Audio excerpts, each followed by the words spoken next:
जय जय सिया राम। आप सभी देवी देवताओं को आशा है आप लोग स्वस्थ एवं प्रसन्न होंगे, क्योंकि हम सब भगवान की कथा जो कर रहे हैं। तो हम लोग कथा कर रहे थे कि भगवान परशुराम जी अपने माता जी का सर क्यों काट दिया। सुनने में तो बड़ा अजीब लगता है ना, कि कोई भी व्यक्ति कैसा होगा भाई।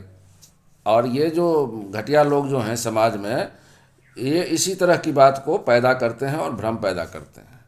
अरे भाई, जब तक ग्रंथ को पढ़ोगे नहीं, साहित्य और इतिहास को समझोगे नहीं, तो कैसे समझ पाओगे।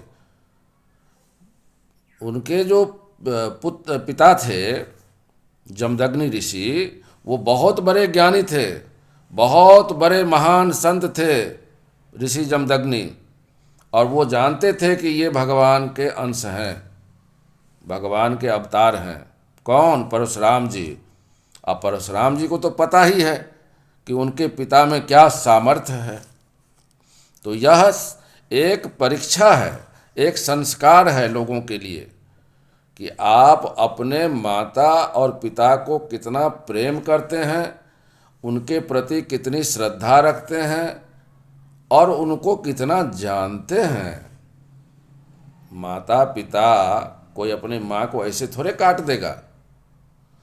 थोड़ी सी कहानी में क्या ट्विस्ट है कि ऋषि की जो पत्नी है रेणुका, भगवान परशुराम जी के जो माता जी हैं, वो जल लेने के लिए सरोवर कहिए या नदी कहिए वहाँ पहुँचती हैं। तो वहाँ उनको थोड़ा सा देरी हो जाती है। क्यों देरी हो जाती है? तो चित्ररथ नाम का जो गंधर्व राज है, वह अप्सराओं के साथ आहार विहार कर रहे थे। इस चीज से थोड़ी देर देखने में उनको विलंब हो गया। अब कई लोग बोलेंगे कि इससे जो उनकी माता रेणुका जो हैं, वो मोहित हो गई, उनके मन में विकार उत्पन्न हो गया। ये सब वाहियात बातें हैं। होता है कि जैसे ये तो ऋषि की पत्नी हैं, पानी लेने गई तो वहाँ पर जो देखा कि ये जो गंधर्व है अपने अप्सराओं के साथ आहार विहार कर रहा है, तो थोड़ा सा लोगों को लेट हो ही जाती है। फिर ध्यान में आया कि भाई लेट हो रही है, जल्दी से उन्होंने घड़ा में पानी लिया, अपने पति के लिए स्नान करेंगे, है ना, जमदग्नि ऋषि। तो जल्दी से लौट के आ गए। लेकिन देर होने के लिए उन्होंने अपने पति से क्षमा मांगी कि प्रभु देर हो गई, एंड ये कारण था।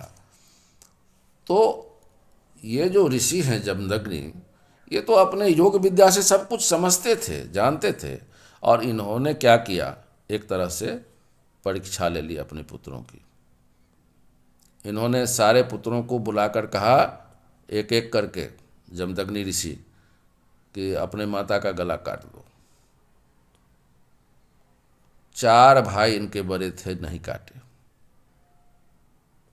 तो ऋषि जमदग्नि जो है बहुत नाराज हुए, गुस्सा में आए, और चारों इनके जो बड़े भाई थे उनको श्राप दे दिया कि तुम लोग अपना विचार शक्ति ही खो दोगे, सोचने विचारने की क्षमता ही तुम लोगों की खत्म है। एक पिता को रहता है ना कि मेरा बेटा बेटी संतान कम से कम सोचने समझने की क्षमता तो हो। जब सोचने समझने की क्षमता ही नहीं है, तो खत्म कर दो इसको। सोचने समझने की क्षमता ही खत्म करो, कुछ सोचेगा ही नहीं, विचारेगा ही नहीं। तो श्राप दे दिए और भगवान परशुराम से कहे कि अब आपकी बारी है। भगवान परशुराम तो भगवान है, वो तो जानते हैं। भगवान तो कर्तुम शक्यम अकर्तुम शक्यम अन्यथा कर्तुम शक्यम। अरे काट देने के बाद क्या वो जुड़ेंगी नहीं? भगवान है। उन्होंने माँ का गला काटा कि पिता के आदेश का पालन भी हो जाएगा, और उनको पता थी कि माँ भी पुनः प्राप्त कर लेंगे वो। तो गला काटना कोई मूर्खता या बेवकूफ़ी वाली बात नहीं थी, इसमें बहुत बड़ा रहस्य था। जिस रहस्य की परीक्षा उनके पिता भी लेना चाहते थे, और भगवान परशुराम तो अंतर्यामी हैं, भगवान हैं, तो वो तो जान ही रहे हैं।